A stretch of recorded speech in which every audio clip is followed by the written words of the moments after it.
I think climate change can have a positive effect on our economy in that by having to invest in dealing with the consequences of climate change, we're actually transforming the economy. I mean, if you're in the middle of Minnesota, in the middle of Kansas, or in the middle of Colorado, you don't see a lot of local investors involved in the process.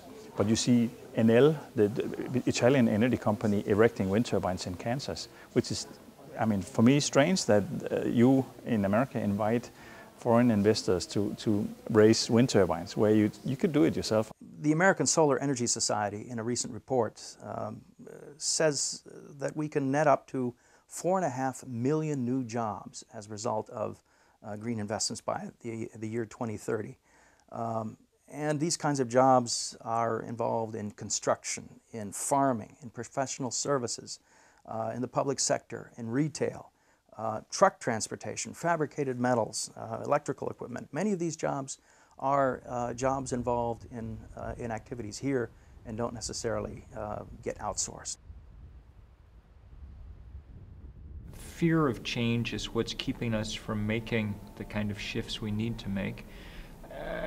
And instead we should be hoping, with some real reason, that we can help spur the technological transition, the kind of revolution in energy that's now possible. It's no longer a matter of whether or not the technology is there. Anyone who's driven across the Midwest and seen the line of windmills, you know, in the Dakotas, knows that the technology is possible. The question is whether we have the political will or not, and that's up to us to summon. It's about 20% of electricity in Denmark is produced by wind turbines only. The wind turbine industry is today exporting a lot of wind turbines to the whole world, and this was only possible because the industry gained very good experiences in Denmark in the beginning. After the second oil crisis in the late 70s, they looked at it wasn't too popular, or it wasn't a good idea to be too dependent on oil, and they wanted some alternatives to oil. Wind energy was promoted in the beginning by the government to a high degree, but actually now it's already a very stable industry in Denmark. So private groups are going together in order to establish new windmill parks. What is needed is a goodwill from the local communities in order to allow the construction of windmills. Wind goes very well with other technologies, and the fuel's free. So if you install the wind turbines, you know what your production will be, and you know what your income will be over the years. You're not dependent on fluctuating oil prices and coal prices. Where do we go for wind? Well, in a recent study by the National Renewable Energy Lab, or NREL, they found that the U.S. could theoretically generate 37 million gigawatt hours of wind, which is 3 times more than previously thought. So we have a tremendous wind potential. And the Midwest offers a tremendous wind resource. It's often referred to as the Saudi Arabia of wind energy, and we have tons of it.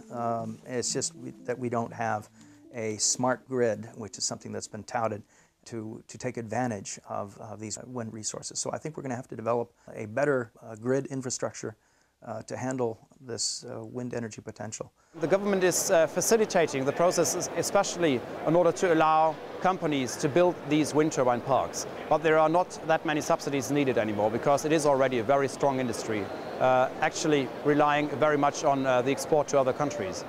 I think there just has to be a willingness on the part of Congress to make this a predictable type of subsidy structure and a commitment, a longer-term commitment to wind power.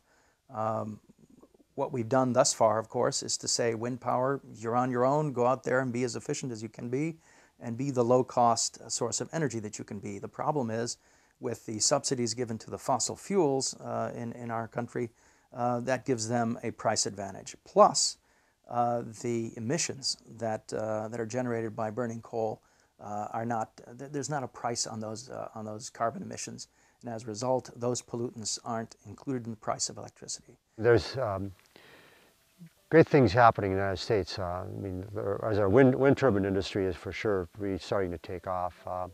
solar is right around the bend. We're probably 2-3 years from major breakthrough on solar because the cost of solar is going to go way down. But we really need to be manufacturing a lot of these parts and solar panels, all the manufacturing that's going to be involved in this new revolution.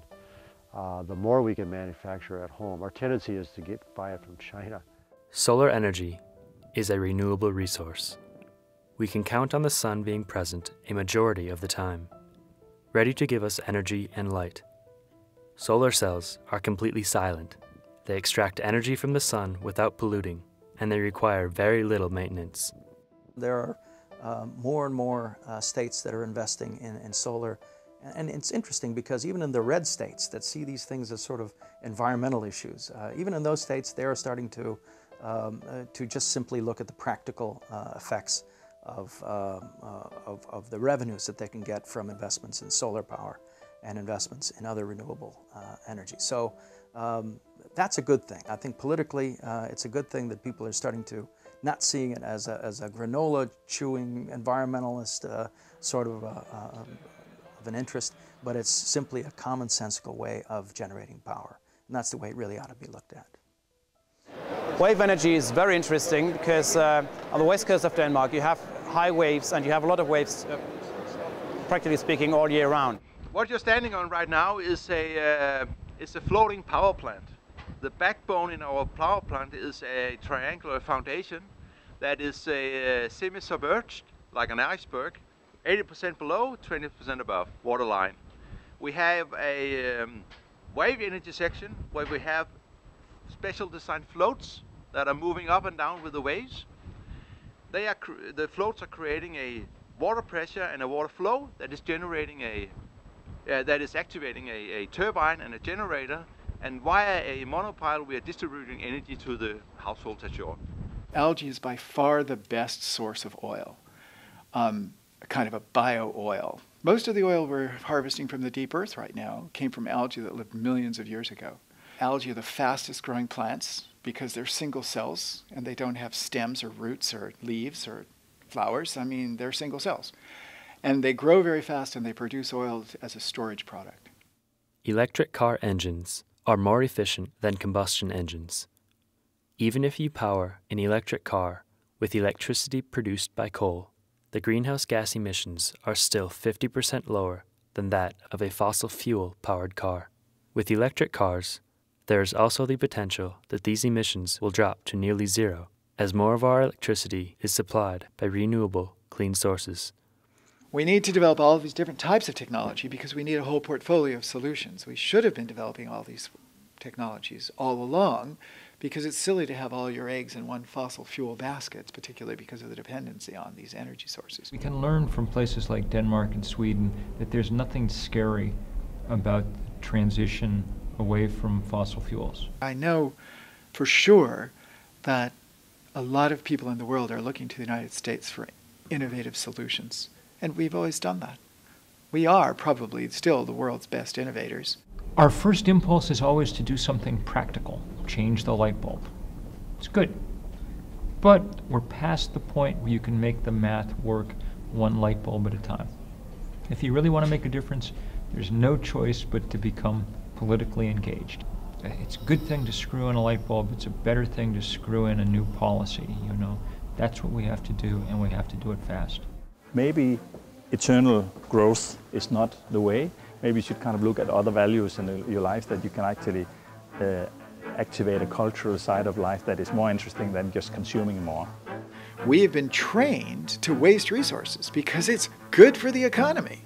You know, use it once, throw it away, buy another one. Well, that mentality has to change. In order to create a sustainable world, we need to change not only our concept of affluence, but the way we use resources. We have only one world, this world. If we destroy it, we have nothing else.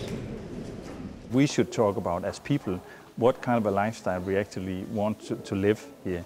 I think most people actually would like to change their lifestyle a little bit, not to be so stressed, not to work so many hours. If we work less, we'll also consume less. we drive less miles in the cars, we'll have less infrastructure problems. I mean, sitting in a queue in the morning on the way to work, and at the same time, I mean, imagine how much time people are spending wasting time instead of being with their kids or their family or doing cultural things or paint a nice picture or whatever, and improve the lifestyle. I think we'll discover these values again. I think that we should have an attitude, on the one hand, of a certain amount of, I don't know if shame or guilt is quite right. We didn't know for the most of the time we were doing it that we were filling the atmosphere with carbon.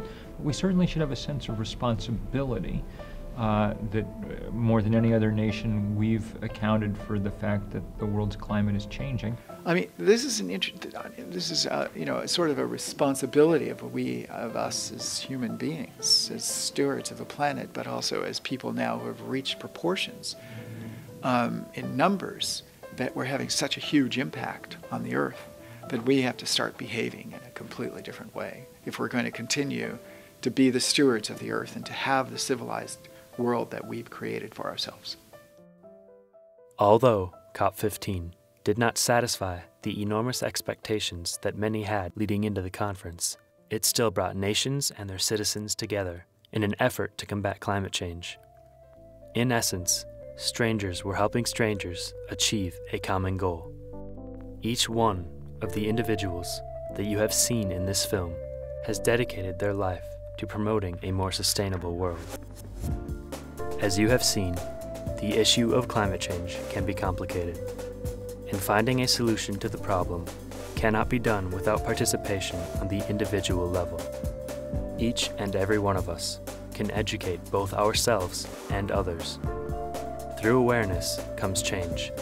Climate change is not a dead end. There are solutions. We can be more sustainable.